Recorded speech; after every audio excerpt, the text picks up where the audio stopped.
Well, this is something that was a treat when I first heard what you're about to hear. I said, you know what? I really want you to share this with my Quantum Leap members. In fact, coming to the stage is a very exciting member of Quantum Leap. I met him at the Mastermind Retreat in Santa Barbara. I was blown away by the stories of success. His creative ideas on selling took him from poverty to early retirement in 10 years by the age of 39.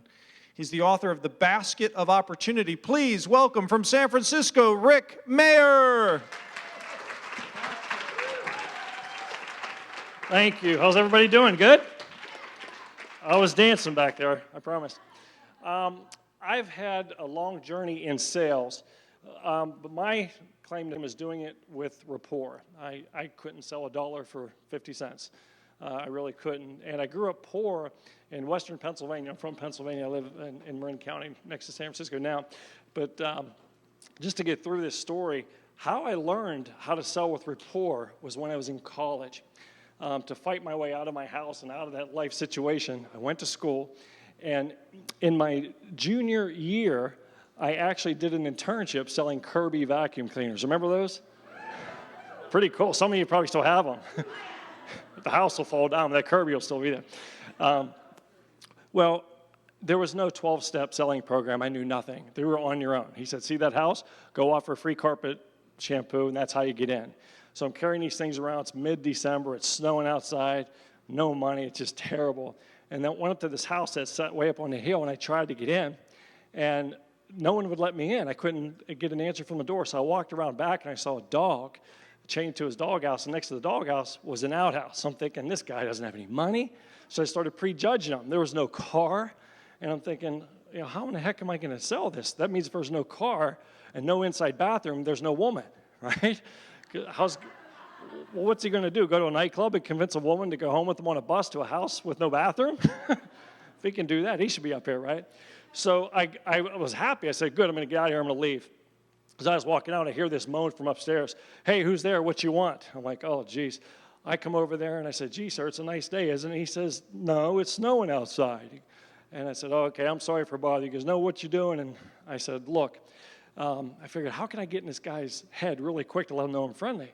So I said, my goodness, it must be nice living up here all by yourself, away from all these neighbors and peace and quiet. I'd give anything to have a place like this. How'd you get so lucky? That statement changed my life forever because it got me in that house. And this guy, I walk in and I realize not only does he not have an inside bathroom and he has no car, he has no carpet. I look around, I see candles everywhere. He did not have any electricity. So I'm thinking, oh, God. So anyway, he tosses me a beer and says, name's Jake. So we start talking about his football stories. This guy's 6'10", weighs 370 pounds. It's huge. And I'm thinking, okay, so the only thing he had was pictures of him in the military and him playing football. And I said, you must have been a war hero and a sports hero. Tell me about it. Tell me. I acted all excited like a little kid.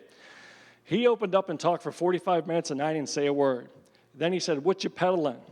I said, well, it's a vacuum cleaner. He goes, well, fire up. I said, you don't have any carpet or electricity.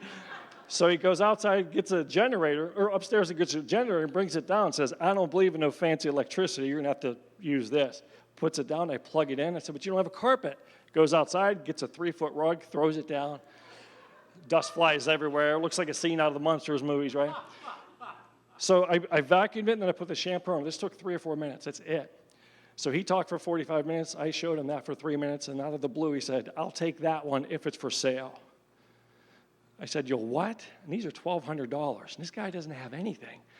And I said, it's $1,200. I said, so I'm sorry about that, to waste your time. Thanks for letting me in out of the cold. He goes, no, I want that one right there.